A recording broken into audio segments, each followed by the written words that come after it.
Hablaremos de la mítica geografía de los mares, es decir,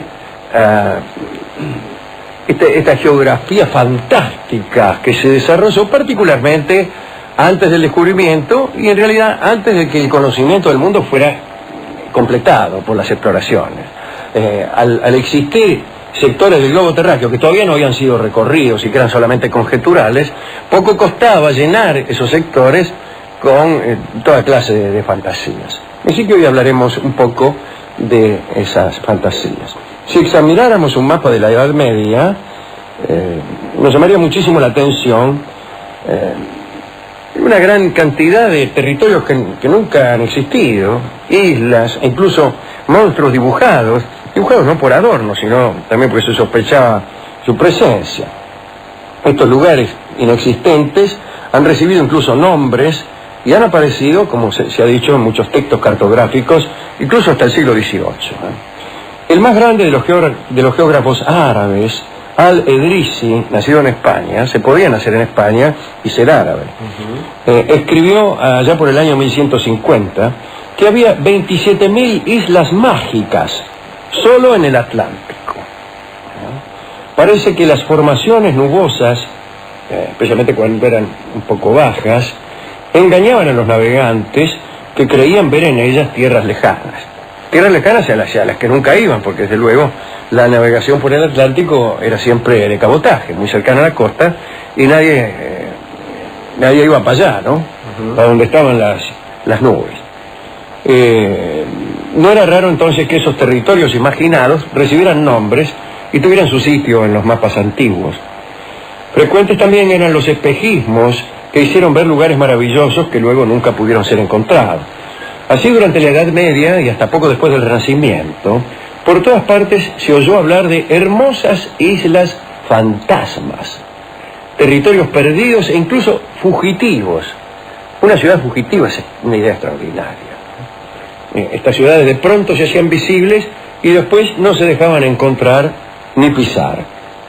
Antiguas leyendas de los vikings explicaban que con medios mágicos era posible anclar en un solo sitio aquellos territorios movedizos, pero había que hacer una operación mágica para convertir en estático un lugar de naturaleza dinámica. Por ejemplo, si usted lograba poner en una isla fugitiva un pedazo de hierro en forma de lanza, el lugar quedaba inmovilizado y así ya podían llegar los navegantes, ¿no? Otro procedimiento para fijar islas fugitivas fue utilizado para detener a la isla de Gotlandia, existente en el mar Báltico. Se dijo que antiguamente esta isla solo se veía por la noche, surgía del mar a la noche y después se sumergía. Solo Eric el Rojo pudo arribar hasta sus costas, encendió allí un fuego y con ese procedimiento la fijó. La más importante de todas estas tierras extrañas fue la que tuvo origen en las tradiciones populares irlandesas. Se trata de la isla de Breasail, o sea, la isla de la felicidad. Breasail era una especie de monte celta, una especie de paraíso musulmán, pero celta. Digo musulmán en el sentido de la gran cantidad de mujeres que allá había, ¿no? Parece que estaba llena la isla de Breasail de hermosas doncellas sedientas de amor. Qué lindo, hermosas doncellas sedientas de amor para un vals. Hermosas doncellas sedientas de amor. Está bien, es un lindo metro. Es el do del casino, ¿no? Pocos eran los afortunados que lograban alcanzar esa isla, desde luego, ¿no? Y los que llegaban creían hallarse en el paraíso y olvidaban a su patria a causa del ininterrumpido deleite de los sentidos. ¿Quiere que alguien se olvide de su patria? Llévelo a una isla llena de mujeres sedientas de amor y chao, ya el tipo se olvidó. A los 15 minutos, 20, cuanti más, no sabe ni de dónde ya viene. No sabe ni de dónde viene el tipo, y qué importa además. El nombre de Brissail fue más tarde confundido erróneamente con el vocablo Brasile de las lenguas románicas, que se refería al color rojo de las brasas del carbón y que luego fue utilizado para designar cualquier color rojo oscuro. Como se tenía el firme convencimiento de que existían todas las islas dotadas de nombre, es decir, cuando una isla tenía nombre era porque existía. A eso le llamaban pensar, ¿no? Ante esas circunstancias comenzaron a realizarse expediciones. Y entre 1480 y 1497 partieron de Bristol 7 expediciones con más de 600 hombres en busca de la isla de Brissail. Las primeras 6 expediciones no regresaron jamás. La última de ellas, por lo menos, logró descubrir la península del Labrador, que es lo menos parecido a una isla llena de hermosas doncellas sedientas de amor que se pueda pensar. Sin embargo, Caboto, al servicio de los ingleses, Sebastián Caboto, llegó a un lugar buscando esa isla. Le pareció que por ahí estaba cerca de un lugar en el que encontraban con mucha frecuencia una madera tintórea llamada palo campeche, que era roja y que por ahí le llamaban así Brasil o Brasile. Así el nombre de aquella isla fantasma quedó unido al del Brasil. Otra isla fantástica existente en el Océano Atlántico era la Antilla. Supuestamente tenía 7 magníficas ciudades, incluso antes del descubrimiento, ¿no? Cada una de las cuales había sido fundada por un obispo fugitivo de la invasión musulmana. Es decir, se creía que cada tanto se fugaba un obispo huyendo del Islam y siempre iba a dar a la Antilla y al llegar, ¿qué hacía? Pues fundaba una ciudad. Hasta que al 7º dijeron, bueno, hagan alguna otra cosa. La isla era cuadrangular, lo cual facilitaba muchísimo su dibujo, y poseía cientos de fondeaderos para atracar las naves. Bien. Se la creía ubicada al oeste del archipiélago de las Azores, y se pensaba con tal firmeza en la realidad de su existencia que el sabio florentino Toscanelli, que aconsejó a Colón antes de que éste emprendiera su primer viaje, le dijo a Colón que pusiera primero rumbo a Antilla y que luego continuara su viaje para llegar a Asia Oriental. Fue así como al llegar las primeras expediciones a la América Central, se creyó que se había arribado a la Isla Fantástica, y de ahí viene el nombre de las actuales Antillas. Bueno, hay un detalle interesante, ¿no? En los mapas previos a la conquista se escribía mucho la temperatura de las aguas, como isobaras, como isotermas, isotermas del mar, ¿no? Todo esto era producto de la siguiente superstición. Al alejarse de las costas africanas hacia el oeste, iba aumentando la temperatura del agua. Se pensaba que al cabo de muchos kilómetros el agua empezaba a hervir, y suponiendo que un barco osara internarse más de lo debido, no tardaría en naufragar, porque el calor iba a derretir el alquitrán, que es el que se usaba para calafatear los barcos. Los barcos eran de madera, pero estaban tapados, calafateados se llama, es decir, impedir que hubiera huecos, con alquitrán. Imagínese, usted lo hace navegar en agua hervida, no hervida, en agua hirviendo. Sí, se le derrite. Y se le derrite. Cualquier marinero sabe que navegar en agua hirviendo es peligroso. Para no hablar de los marineros que caen al agua en un bar hirviente, y que desde luego se hacen pucheros. El pescado, pescar tiene alguna ventaja. El pescado viene un poco ya hecho caldo. Claro. El agua tiene un algo caldoso, si me permite esta palabra que nunca me ha gustado. La palabra caldoso nunca me gustó. Pero bueno, el océano es caldoso. Si hierve, imagínate, está lleno de pescado. Usted saca nada más una ollita de agua hirviendo. Tiene una sopa en la mano. Ya es una sopa. Calcule la cantidad de calamares, de pescados, de algas, qué sé yo, tiburones incluso, bueno, algunos peces son un poco indeseables, pero el pescado ya te lo sacaba cocinado. Claro. Es más, medio que quería salir ya de tanto. Y ahí viene el pez volador. Nada, por eso salta. Y son los peces voladores, son los peces de agua hirviendo, porque están continuamente tratando de salir para refrescarse. Se adentran, respiran y salen. Exacto, ¿no? Pero existe eso. Aquí dice que sí, acá se creía que sí. Bueno. Otro producto de la geografía mística fue la historia de San Brandán, una de las más famosas historias. Hay en la Biblioteca Vaticana y en muchos otros lugares, desde luego, un códice del siglo, no un códice, pero la historia está en muchos lugares, no es necesario ir al Vaticano para leer ese libro. La imprenta ha sido inventada allá. Pero la historia data del siglo IX.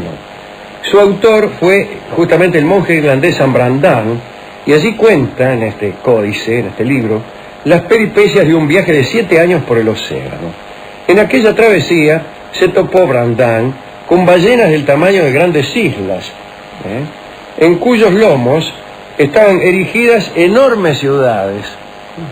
Fíjese usted, ¿no? ¿Qué lugar tan ingrato y tan peligroso para erigir una ciudad, el lomo de una ballena, porque la ballena en cualquier momento podría recordar su condición cetácea y sumergirse, lo cual sería terrible para las ciudades mencionadas.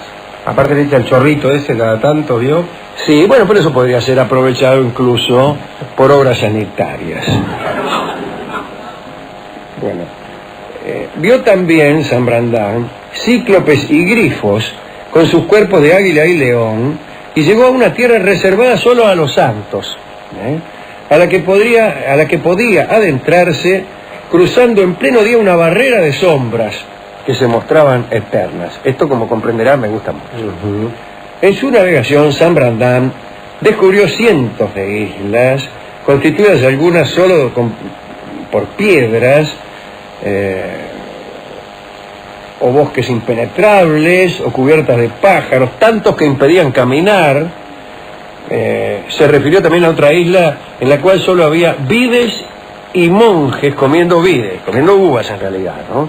Otra isla estaba dotada de olas musicales. ¿Qué tal? Olas que pasan, olas que van. Hola, ¿qué dice? Hola, ¿qué tal? También había una isla en la cual una mano monstruosa, accionada por un artificio mecánico, atrapaba a las naves que intentaban acercarse. Curioso, ¿no? Finalmente, una de las islas mágicas del Océano Atlántico fue bautizada con su nombre, San Brandán.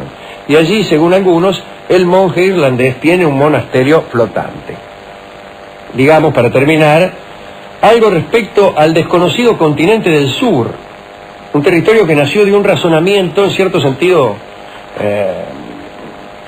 producto de la obsesión por la simetría. Si al norte del Ecuador había una gran masa de tierra, debía existir del mismo modo en el sur. A eso le llaman pensar.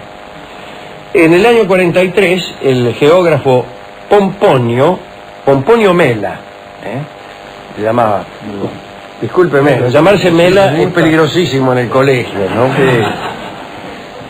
Fíjese, acá dice, el geógrafo Pomponio Mela imaginó, y yo podría decir, el geógrafo Pomponio me la imaginó. Claro. Me la imaginó mejor de lo que era. ¿Qué desilusión se va a llevar, Pomponio? Bueno, imaginó ese continente y lo representó. Ptolomeo, en el año 43, no en el año 1943, en el siglo I después de Cristo.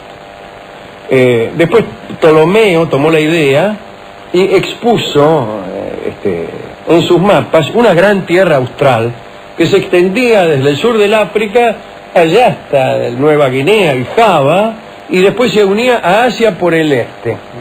Bueno, esa era la terra incógnita, que fue parte del credo geográfico durante siglos. Cuando en febrero de 1488 el portugués Bartolomé Díaz dobló el cabo de Buena Esperanza, mostró que obviamente África no seguía hacia el sur. Magallanes tampoco tropezó con ningún continente austral durante su viaje de circunnavegación.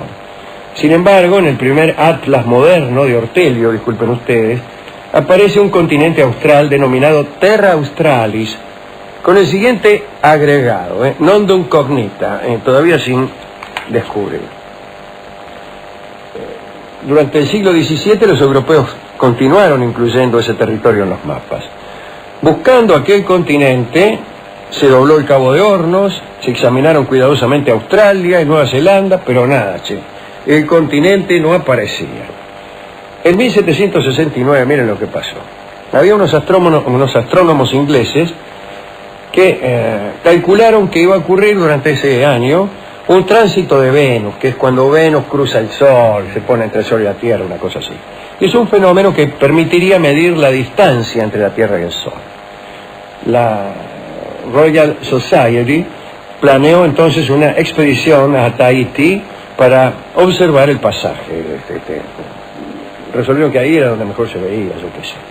Y fue el capitán Cook. Y llegó a aquel lugar el 10 de abril de 1769. En realidad a él le interesaba un pepino este tránsito de Venus. Tenía ganas de descubrir la Terra Australis. Y en lo mejor del asunto se fue, los dejó a los astrónomos ahí mirando para arriba y empezó a navegar alrededor de las costas de Australia.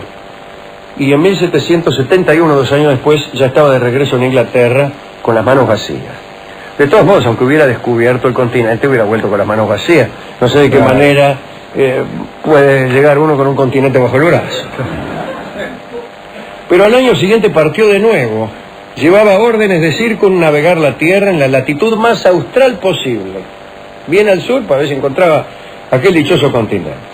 Y Cook avanzó y avanzó, y avanzó más de los límites razonables, y escribió en su diario: aquí el hielo es eterno, no encuentro para tanta desolación palabras adecuadas. Si alguien llegara a tener más fuerza y la resolución de aclarar este problema, no le envidiaré la gloria del descubrimiento. Amarga palabra. Y más amargas si tenemos en cuenta lo que le pasó al pobre Cook.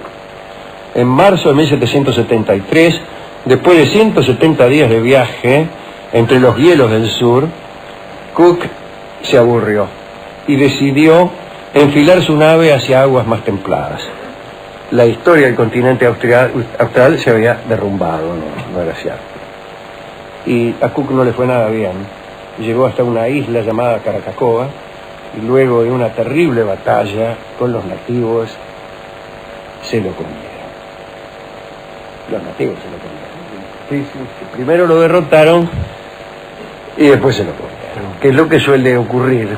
Sí, la derrota en batalla siempre es previa a la ingesta. Sí. Resulta bastante enojoso derrotar en batalla a algo que uno se haya comido. No, se lo tiene adentro. Salvo en el caso de una indigestión.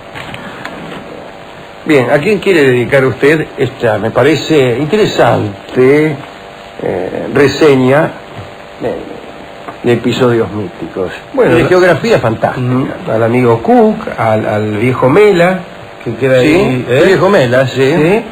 Y al capitán Gulliver, si usted me permite, que ha descubierto algunos lugares interesantes, entre ellos una isla también. Una isla que tiene un lindo nombre. Un lindo nombre, ¿no? Lindo nombre, sí. Bueno. De la isla de la Pucha se llama. Digámosle así. En realidad, digámosle así. Si esto fuera otro programa. Era una isla voladora, la isla de la Pucha. Sí. Era una isla voladora. Aquí se habla de islas flotantes. Jonathan Swift, que era un genio, inventó una isla voladora, que es la isla de la Pucha. Y le puso así, la Pucha, ¿no? Sabiendo lo que quería decir en español. En inglés no significa gran cosa. Es un guiño. Bueno, vamos a utilizar, ya que nos ha quedado una sensación de duda, ¿no es cierto? De cierta incredulidad. Sí. Y entonces escucharemos el vals Parece Mentira, que es lo que nos ha quedado como sensación, en la versión de Karina Biorlegui. Acabo de estar con Karina Biorlegui en el Tazo, viendo el espectáculo que hizo en el Torcuato Tazo. ¿Se cantó algún balsecito, algo usted? Pude cantar un cachito, acá canté un balsecito acompañado afortunadamente por Federico Mizrahi. Así que he estado muy feliz y Karina ha hecho un lindo show en compañía de de quienes están involucrados en sus espectáculos.